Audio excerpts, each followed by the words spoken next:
লড়াই করা মাসুমের কালো হাত।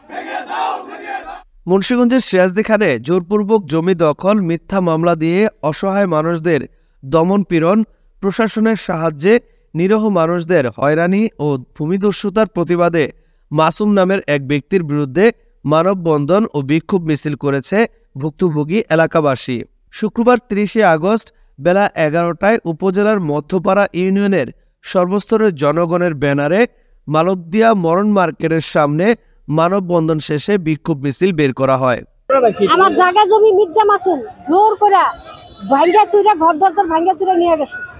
আমি এই ব্যাপারে সুষ্ঠু বিচার আমি চাই বর্তমান সরকারের কাছে। চতুর্দিকে আমার প্রপার্টির বাউন্ডারি ছিল টিন দিয়ে, আর একটা চৌচলা ঘর ছিল। উনি জোরপূর্বক ভাবে এগুলা দখল করার চেষ্টা করতে চাইছিল। প্রভাবশালী ব্যক্তিদের ছোট্ট ছায় এই কাজগুলা করতে চাইছিল। আমার এক ভাতিজা হয়, ও ভালো ছেলে, জীবনে একটা বিড়ি সিগারেট পর্যন্ত খায় না।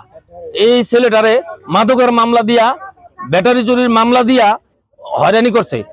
ওই আমাদের যে মুন্সিগঞ্জ যে হত্যা মামলা হয়েছে, আমাদের ছাত্ররা জনতার যে মিছিল, সেখানে ওই বড়টা ডোনার ছিল, যাতে লোকজন যাইতে না পারে। এই জন্য সবাইকে বিভিন্ন জায়গায় সেট করেছে যাতে লোকজন না যেতে পারে। ওই এই আমলিগের ছত্রছায়া থাইকা এদেশে এই যত জায়গা জমি আছে ও বেচা কেনা করে এবং মানুষের ২-৪ শতাংশ কেনার পরে পুরা জমি দখল করে নেয়। ওই যে বাড়িতে বিল্ডিং করছে থাকে, এটা সরকারি অনুদানের বাড়ি। এই যে সরকারি অনুদানের বস্তিতে থাকে, এই লোক আজকে হাজার হাজার কোটি টাকার মালিক হয়ে গেছে। গাড়িটা চড়ে কি কারণে? তার ব্যবসা কি? সে কোনো চাকরি করে না, ব্যবসা করে না, টাকার উৎসটা তাদের কি, তা আমরা তো জানতে চাই। মানববন্ধন শেষে ভুক্তভোগীরা মাসুম মির্জার বিরুদ্ধে লিখিত অভিযোগ দায়ের করেন সিরাজদিখান থানায়। এ সময় এলাকাবাসী দ্রুত আইনগত ব্যবস্থা নেয়ার দাবি জানান।